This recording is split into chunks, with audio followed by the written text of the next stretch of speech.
Okay, looks like we are live. Happy Monday, everyone. So today's topic is how to eat healthy on a budget. So I don't know if you've noticed, but the cost of groceries at the moment is ridiculous. Interest rates are rising, and we're heading into Christmas. And no doubt you've probably indulged in a few Christmas presents and food leading up into the festive season, right? So during this time, right, it's really tempting when we're tired and, food is expensive. So things like, a 1999 Domino's 3,700 calorie meal deal is probably looking pretty appealing for some nights. And, you know, obviously, if you've got a family or so, then a large pizza with some, garlic bread and 2 litre cola, probably costs you like, I don't know, $3 a person. So it's kind of economical, right? And of course, there's nothing wrong with enjoying pizza in moderation. Um, but what I do get a little bit annoyed at sometimes is the association with that healthy foods can cost too much logic. And yes, it can. So, coming from a family of two who happen to be very much into their bodybuilding, we pretty much are a family of six when it comes to our grocery bills. But that's also a trade off that we choose to do, right? Because we don't drink alcohol, don't eat out that much, all that sort of stuff, right? But I guess the thing is it's not always entirely true, right? There are more options than many people realize. And to be fair as well, I choose a lot of more expensive options because I prefer quality of food, and I also choose convenient options. Like, why waste my time chopping potatoes if I can get gourmet potatoes that are already chopped for me? Yeah, it costs me a little bit more, but it saves me so much more time, right?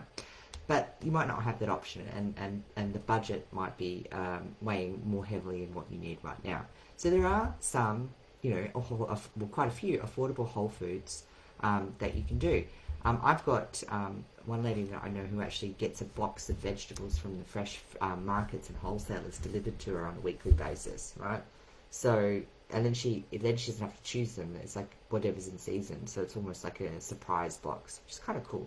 Um, but anyway, the whole idea as well is that many minimally processed whole foods can cost less than their more processed cousins. Um, Sorry, just bear with me for a second. Messages coming through, which isn't great. So, let's look at the humble potato, right? A big fan of the humble potato. I mean, who isn't, right? Potatoes pretty much go with everything.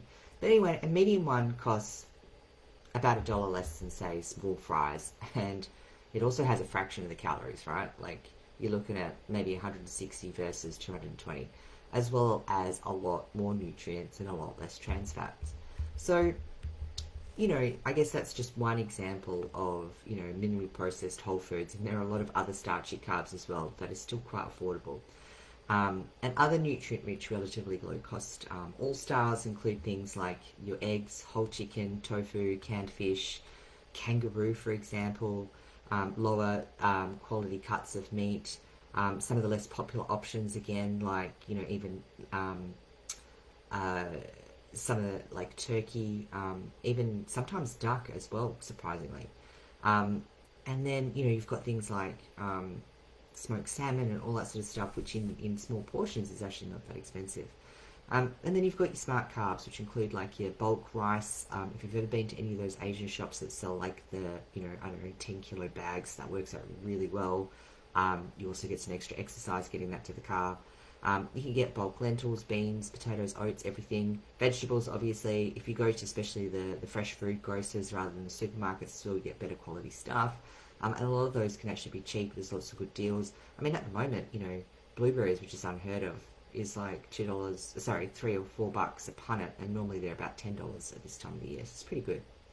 And then you can still get, healthy fats like peanuts rather than almonds, right? Because almonds, you don't really want to give the naming rights to your firstborn child just to eat a couple of healthy nuts, right? So choose the cheaper nuts. I mean, most of them still have some different nutrients in them and are just equally as delicious, right? Olive oil you can get in bulk as well. And even avocados at the moment, when they're in season, are quite cheap. So the trick is always to aim for progress, not perfection. So, don't worry about superfoods like quinoa. I mean, why would you bother? It tastes like insert your favorite word. And it's super pricey. Like, I'm sorry, but this thing does not bring me joy. I'm not spending $20 on it, right? So, I guess that's the thing. And you don't have to pick the best in each category to improve your nutrition, right? Even a small improvement in the food quality can go a long way. And and you can even buy things like tinned, lentils are really good. Lots of nutrients in those, same with the beans and stuff like that. And sometimes you can buy the tin varieties and they actually work really well. Like, I know someone who does the four bean tin variety mixed in with tuna as a snack, and they're getting so many nutrients, and that's unbelievable. So, there are plenty of options, I guess, when you've got a budget. You just need to aim for a little bit better than where you are now and make the most out of things like the freezer. You can save 1 to 2 serves of whatever you're cooking and place it in the freezer.